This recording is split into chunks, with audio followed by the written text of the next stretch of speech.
যেহেতু ওয়েদারটা অনেকটাই ঠান্ডা, কদিন ভোর বৃষ্টি হচ্ছে সব জায়গাতেই, আর অনেক দিন শাড়ি পরা হয় না ঘরে, তাই আজকে ইচ্ছে হলো একটা চলো শাড়ি পরা যাক। আর হ্যাঁ, এটা একদম নতুন শাড়ি, আজকেই ভাঙলাম, ভেঙে পরলাম। আর শাড়িটা খুব ভালো, জানো তো, একদম মার নেই। না হলে এই সুতির ছাপা শাড়ি একা পরা যায় না, কাউকে ধরতে হয়, কিন্তু আমি একাই পরে নিয়েছি। আজকে আবার তার উপর বৃহস্পতিবার, তাই আরও ইচ্ছা হলো শাড়ি পরার।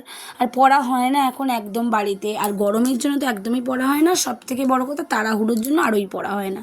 শাড়ি পরিপাটি করে পরতে না বেশ অনেকখানি টাইম লাগে। না হলে যে শাড়ি পরতে ভালো লাগে না এমনটা না, একটা নাইটি ঝপ করে পরা হয়ে যায়, কিন্তু তাড়াহুড়ো করে শাড়ি পরতে না সেটা পারা যায় না, খুব সময় লাগে। আর সময়ের অভাবের কারণেই আর এই ছেলেপুলে নিয়ে এখন আর শাড়ি পরা হয়ে ওঠে না। না হলে শাড়ি পরতে আমি কিন্তু বেশ ভালোই বাসি।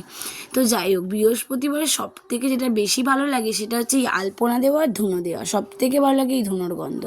তো পুজো দিয়ে চলে এলাম এদিকে আলতা পরতে। পুজো দেওয়ার আগেই আলতাটা পরতাম, কিন্তু বাবু আবার এদিকে ঘুম থেকে উঠে পড়লে ওকে যেহেতু ধরতে যেতে হবে, বা ওর যদি কোনো রকম সমস্যা হয় আমাকে ধরতে হবে, আর পুজো করতে পারবো না, সেই কারণে ভাবলাম পুজোটা দিয়ে তারপরেই আলতা পরবো। তো যাই হোক, আমার তো এখনও এইভাবে আলতা পরতে বেশ ভালো লাগে। সবাই বলে বিয়ের পর নাকি এভাবে আলতা পরতে নেই, আমি অত শত বুঝি না, আমার বেশ ভালো লাগে, তাই আমি এভাবেই আলতা পরি। তো তারপরে এদিকে আমি ছাতু গুলছিলাম, তন্ময়কে ছাতু গুলে দেবো, একটু খাবে। ওনা একদম টিফিন করতে চায় না। এত বড় একটা ছেলে টিফিন না করলে তোমরাই বলো তো শরীরটা কেমন খারাপ করে। একদম খেতে চায় না, দেখতেই ওইরকম লম্বা চওড়া, খাওয়া দাওয়া একদম নেই, একদমই খেতে চায় না। তাই জোর করে আমি একটু ছাতুটা গুলে দিই যাতে ও খায়। তারপরে এদিকে বাবুকে স্কুলের জন্য রেডি করে দিচ্ছিলাম, ও বেরিয়ে যাবে।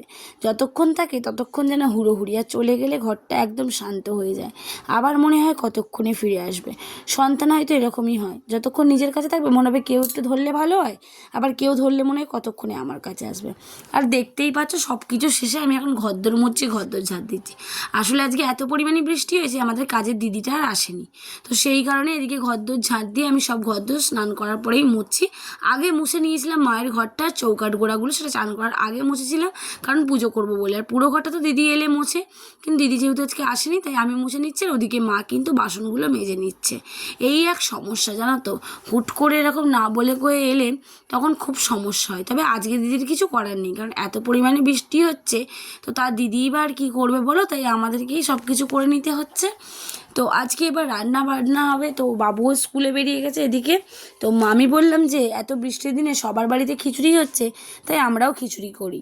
তাই আমি এদিকে কেটে সব কিছু মাকে জোগাড় করে দিলাম, আর খিচুড়িটা কিন্তু মাই রান্না করবে। তো তারপরে এদিকে মা বিছানার চাদরটা তুলে দিয়েছিল, আর মা না বেশ সুন্দর করে টান টান করে বিছানার চাদর পাততে পারে না।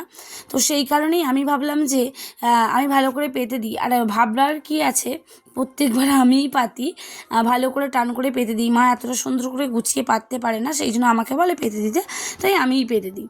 তো যাই হোক, দেখো এদিকে আমার চাদর পাতাও কমপ্লিট হয়ে গেছে।